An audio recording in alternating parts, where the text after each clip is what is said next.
नमस्कार दोस्तों, स्वागत है आपका सिविल रिवाइंड यूट्यूब चैनल के एक नए एपिसोड में।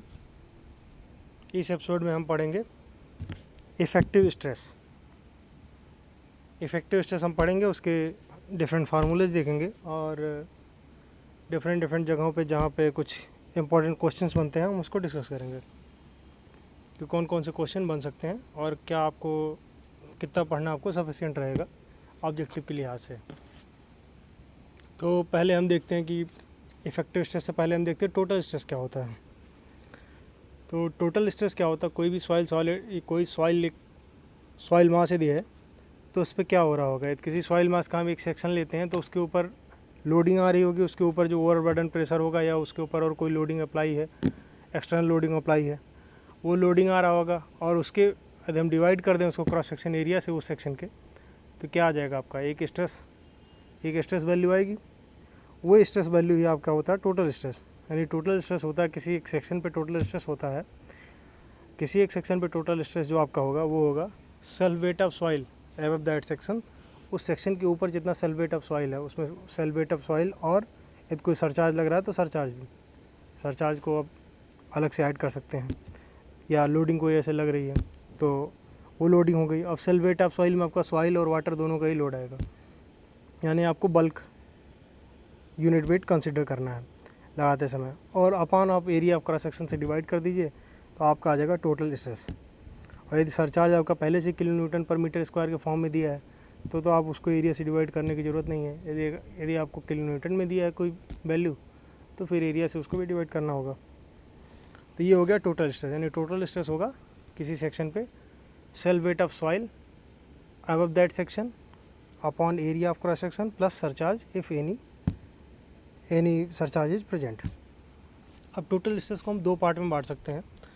इसकी दो वाइड कैटेगरी हो जाती हैं। एक हो जाता है इफ़ेक्टिव स्ट्रेस, एक पार्ट इफ़ेक्टिव स्ट्रेस कहलाता है, दूसरा होता है पोर वाटर प्रेशर। तो इफ़ेक्टिव स्ट्रेस एक होता है पोर वाटर प्रेशर। इफ़ेक्टिव स्ट्रेस क्या होता है, पोर वाटर प्रेशर क्या होता है, और इनमें क्या डिफरेंस क्या है ये देखते हैं हम। इफ़ेक्टिव स्ट्रेस होता है कि जो सॉइल सॉलिड एक दूसरे के से जो ट्रांसफ़र करते हैं, जो स्ट्रेस मतलब एक सॉइल सॉलिड दूसरे सॉइल सॉलिड के कांटेक्ट में आके जो स्ट्रेस ट्रांसफ़र कर रहा है अपने नीचे वाले सॉइल सॉलिड तक, वो कहलाता है आपका इफ़ेक्टिव स्ट्रेस। यानी जो इंटरग्रेनुलर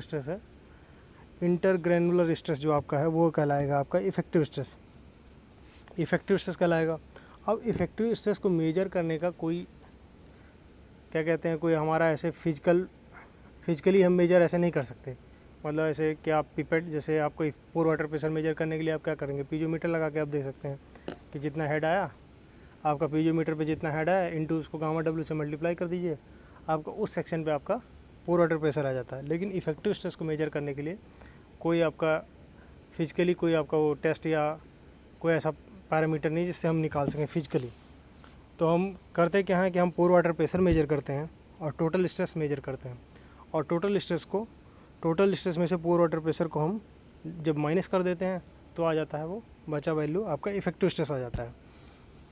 और ये इफ़ेक्टिव स्ट्रेस बहुत इंपॉर्टेंट प्रॉपर्टी है जो आगे हर जगह यूज होती है, क्योंकि यही इफ़ेक्टिव स्ट्रेस क्या होता है, यही इफ़ेक्टिव स्ट्रेस आपका बेरिंग, जो सॉइल को रिक्वायर्ड जो बेरिंग कैपेसिटी है, शियर स्ट्रेंथ है, ये सब चीज़ें जो होती हैं, सॉइल की कंसोलिडेशन है, इन सब जगह पे ये इफ़ेक्टिव स्ट्रेस ही यूज होता है।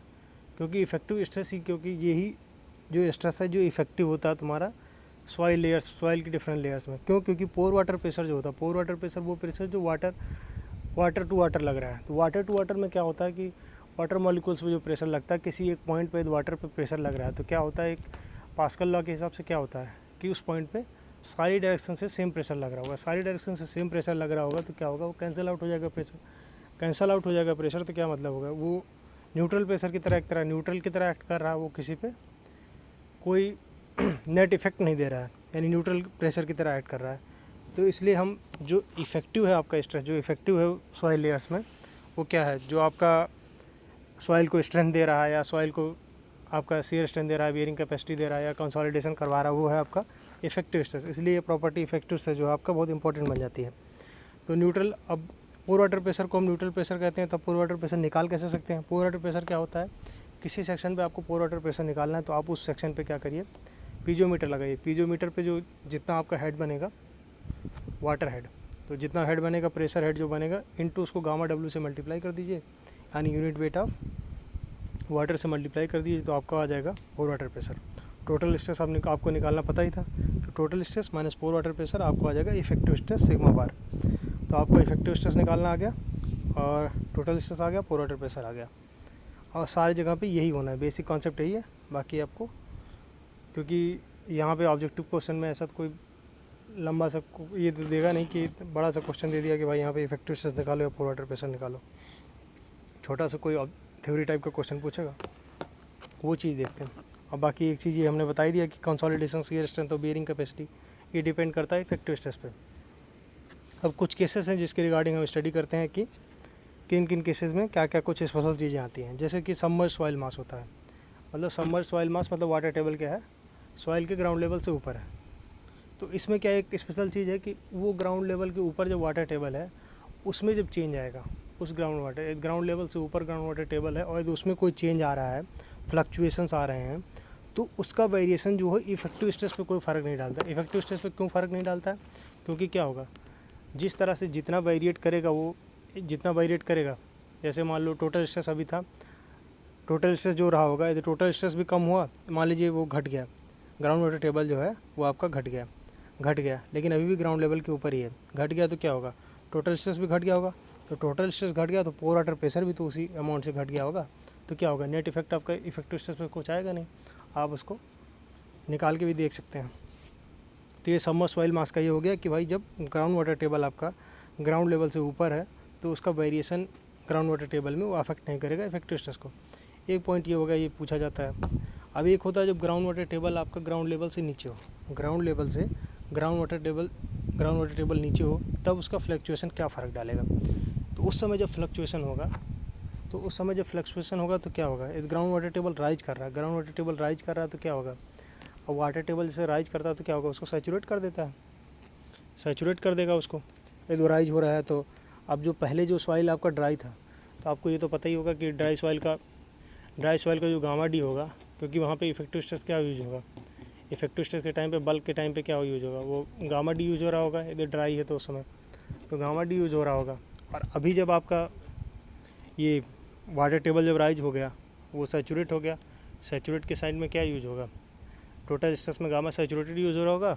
बाकी उतनी दूरी के लिए आपको गामा डब्ल्यू से आप माइनस करोगे, gamma saturated minus gamma W, यानी कि गामा डैश आएगा, यानी कि अब तुम्हारा क्या हो गया, सबमर्ज यूनिट वेट यूज हो रहा है।